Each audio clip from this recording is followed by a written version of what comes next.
હજી 5 વર્ષ સુધી ભાજપની સરકાર રહેશે, તો આ સરકારને લીધે ખેડૂતના દીકરાને કોઈ દીકરી તો નહીં જ આપે। આ તમામ પ્રહારો ઈસુદાન ગઢવીએ કર્યા છે। ઈસુદાન ગઢવીએ વિજય વિશ્વ સભામાં ભાજપ પર આવા પ્રહારો કરતા વાત કરી છે। નમસ્કાર, તમે જોઈ રહ્યા છો ગુજરાત પ્લસ ન્યૂઝ અને હું છું મમલ।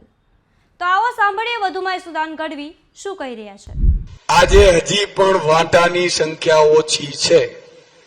હજી 5 વર્ષ ભાજપનું રાજ રહ્યું એટલે એકેને અહીંયા દીકરી આપે ને તો યાદ કરજો મને, કોઈ નહીં આપે। અને કેમ? કારણ કે ખેડૂતોની ખેતી ખતમ કરી નાખી। એટલે આજે અમેરિકામાં સરકાર છે, અમેરિકાની ખેડૂતોને કેટલા આપે સબસિડી ખબર છે? કોઈને ખબર છે?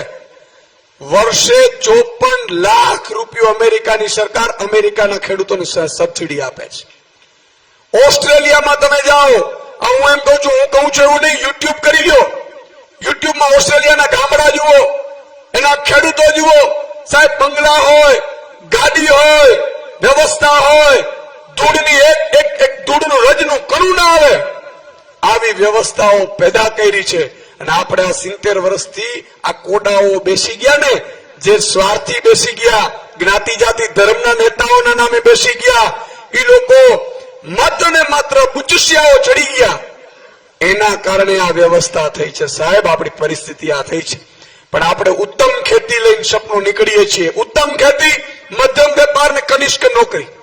આજે 50 વીઘાનો માલિક હશે અને દીકરી નહીં મળે, પણ જો કોન્સ્ટેબલમાં ચડી જશે તો મળી જાય। પણ અહીંયા પેપર ફોડે, જો યુપીએસસી ના પેપર નથી ફૂટતા। હું કામ? કે મોટા મોટા અધિકારીઓના દીકરાઓ પરીક્ષા આપે છે, પણ આપણા પેપર ક્લાર્ક ના ફૂટી જાય, આના ટેટ ના પૂછી જાય, ટાટ ના ફૂટી જાય, પોલીસ કોન્સ્ટેબલ ના ફૂટી જાય, તલાટી ના ફૂટી જાય। શું કામ? આપણા દીકરા ખેડૂતના। એટલે આ લોકો શું કરી શકશે? ખેડૂતને ખાલી ભાજપની એટલી જ જરૂર છે, ચૂંટણીના દિવસે શામ દામ દંડ ભેદ જ્ઞાતિ જાતિ ભજીયા માલ બલીદો આ બધામાંથી ખાલી એક દિવસ મતદાન કરાવવા પૂરતી જરૂર છે, બાકી બિલકુલ નથી। સાચું ને? અને એનાથી મોટી વાત કે હવે એને ખબર પડી ગઈ છે કે હવે મતદાન જો અહીંયા બીજે કરશે એટલે ઈ સામે વિપક્ષમાં ઉપવા જ નહીં દે, બિનહરીફ જ કરી લે, તમારો મતદાનનો અધિકાર જ છીનવી લે। અત્યારે 700-750 બિનહરીફ સીટ કરી, કરોડો રૂપિયા કરી લીધી। વિચાર કરો, આ બધા ઉમેદવારો છે, તમે પૂછો એમને કેટલી બધી ધાક ધમકીઓ, જ્ઞાતિના આગેવાનો, જાતિના આગેવાનો, ધર્મના આગેવાનો, રૂપિયાની લાલચો, છતાંય તમારા માટે અડીખમ છે ને હારી જાય તો? હા, હારી જાય તો શું થાય? એને એમ થાય કે એના કરતા 50 લાખ લઈ લીધા હોત તો સારું હતું ને, આ ક્યાં? આવું થાય કે ના થાય? મિત્રો, આ લોકો નિરાશ ન થાય એની જવાબદારી તમારી બને છે।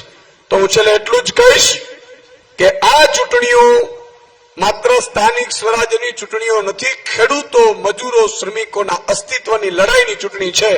તો તમારા જ્ઞાતિના આગેવાન, મામા મોસા બધાને તમે ફોન કરજો, મોબાઈલમાં જેટલા નંબર હોય એને કહેજો, અને કહેજો એકવાર હાવણો ફેરવી દો। શું કહેવાનું છે? એકવાર હાવણો ફેરવી દો। ઘણા લોકો તમારા મામા કે મોસા ભાજપમાં હોય ડરતા હોય એમ કહેવાનું કે વાંધો નહીં, ભાજપની ગાડીમાં આવજે, ભાજપનો કેસ કરીને આવજે, ભાજપના ભજીયા ખાઈને આવજે, અને ભાજપ વાળા કે હું કરશું મામા, એટલે એમ કહેવાનું એમ કરી અને તમારે આવવાનું। બૂથમાં તમે કોને મતદાન કરો છો ભાજપને ખબર નહીં પડે, અંદર જઈને ઝાડુનું બટન દબાવી દેજો, જય માતાજી ખોરલમાં કરી નાખે। બરોબર કે નહીં?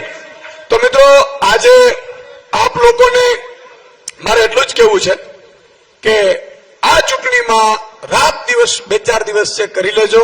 આ લોકો રૂપિયા વેચે તો વિડીયો બનાવવાનું ચાલુ રાખજો, રૂપિયા ઉતરશે, દારૂની ગાડીઓ ઉતરશે।